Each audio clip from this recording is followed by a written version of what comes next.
আসসালামু আলাইকুম সুপ্রিয় শিক্ষার্থীরা, আমাদের বিভিন্ন প্রতিযোগিতামূলক পরীক্ষা থেকে শুরু করে একাডেমিক পরীক্ষার একটা গুরুত্বপূর্ণ বিষয় হলো ট্রান্সলেশন। আচ্ছা, ট্রান্সলেশন কেন গুরুত্বপূর্ণ? অনেক পরীক্ষাতে ট্রান্সলেশন আসে না, আবার আসে।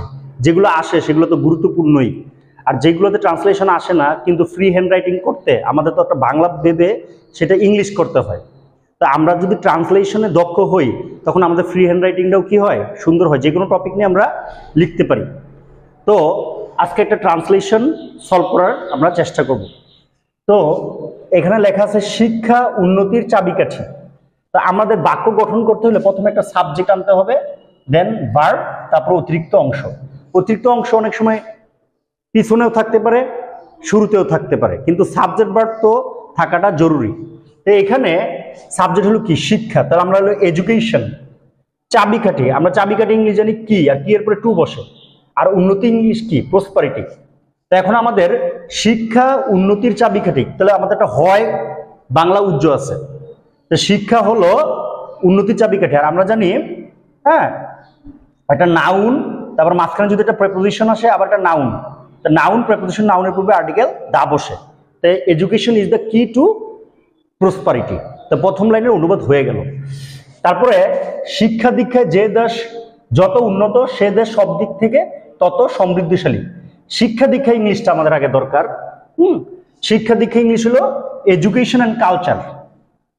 শিক্ষা এবং দীক্ষা, হ্যাঁ, এডুকেশন অ্যান্ড কালচার। যে দেশ যত উন্নত, হ্যাঁ, তো দেশ ইংলিশ কি? কান্ট্রি।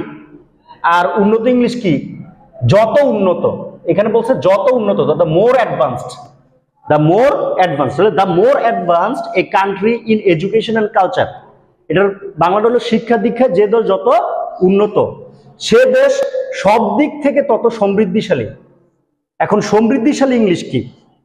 সমৃদ্ধিশালী ইংলিশ হলো প্রসপারাস। আর তত সমৃদ্ধিশালী, দ্য মোর প্রসপারাস।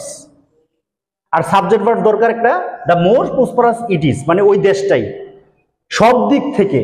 তাহলে in all respects, in all respects. এটার ইংলিশটা হলো the more advanced a country in education and culture, the more prosperous it is in all respects. দেখা যায় তবে শিক্ষাকে যুগের চাহিদা মাফিক হতে হবে। তাহলে শিক্ষা তবে ইংলিশ কি? বাট। আর শিক্ষা ইংলিশ কি? এডুকেশন। হ্যাঁ, চাহিদা মাফিক, যুগের চাহিদা মাফিক। যুগের চাহিদা মাফিক ইংলিশ কি? The needs of the age, the needs of the age. এটার ইংলিশ হলো, হ্যাঁ, এটার বাংলা হলো যুগের চাহিদা মাফিক হতে হবে, মানে সঙ্গতিপূর্ণ হওয়া। তাহলে গিয়ার শব্দটাকে আমরা সঙ্গতিপূর্ণ অর্থে প্রকাশ করতে পারি, গিয়ার। তাহলে must be geared, education must be geared to the needs of the age. যুগের চাহিদা মাফিক হতে হবে, এবং তা হতে হবে উন্নত মানের।